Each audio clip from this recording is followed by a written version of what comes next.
Ал міне біздің бұйымдарымыз дайын. Өте жақсы шықты.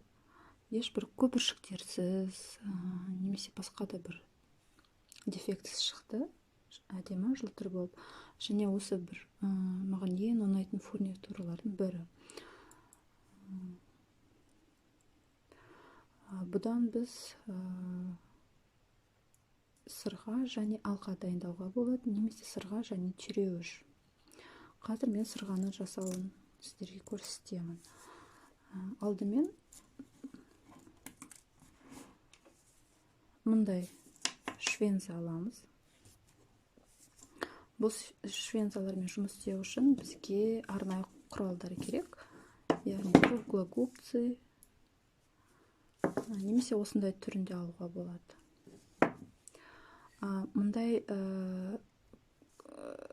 құралдың бір ерекшелігі, бұл үшеуі бір затта орналасқан. Яғни мына жері бізге осы жермен жұмыс істейміз, және майыстыру үшін, кішкене қиғаш бір форма беру үшін осы жерде, көріп тұрғандай, мына жермен жұмыс істеуге болады. Және кейбір фурнитураларды немесе қысқарту үшін, кесу үшін осы жердегі қысқышымен қолдануға болады. Бізге олар керек жоқ, бізге мына тек басындағысы ғана керек. Солармен ақырын жұмыс істейміз. Кейбір шеберлер екі құралмен жұмыс істейді. Міне мына жерін ашып алдық.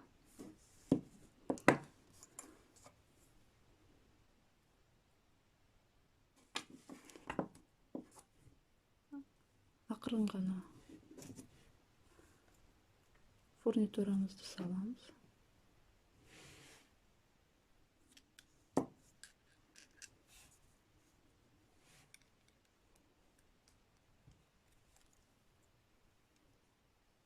Мінекей.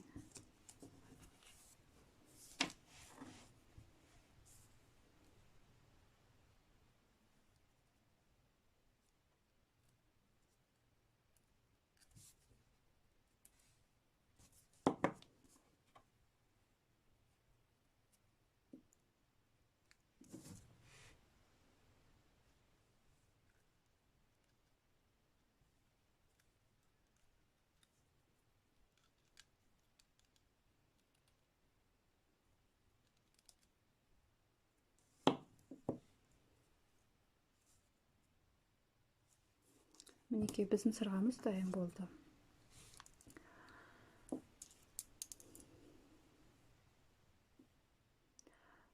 Мына екі гүл бір-біріне сәл де болса ұқсас болып келгендіктен екеуінен сырға жасадым де. Ал мынаны мен алқа жасаймыз. Ал енді алқаны мен мұндай күміс шынжырмен істеп, бұнда арнайы боялы бар. Қыстырамыз да. Мына қысқыштың екінші түрін қолданамыз.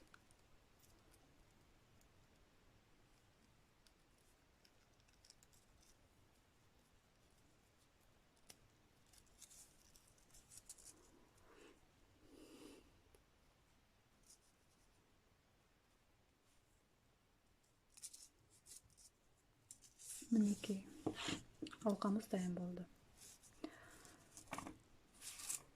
Бұл жерде бізде мына екі швензасы да, шынжыры да күмістен жасалған. Яғни кейбір адамдарда аллергия тудырмас үшін.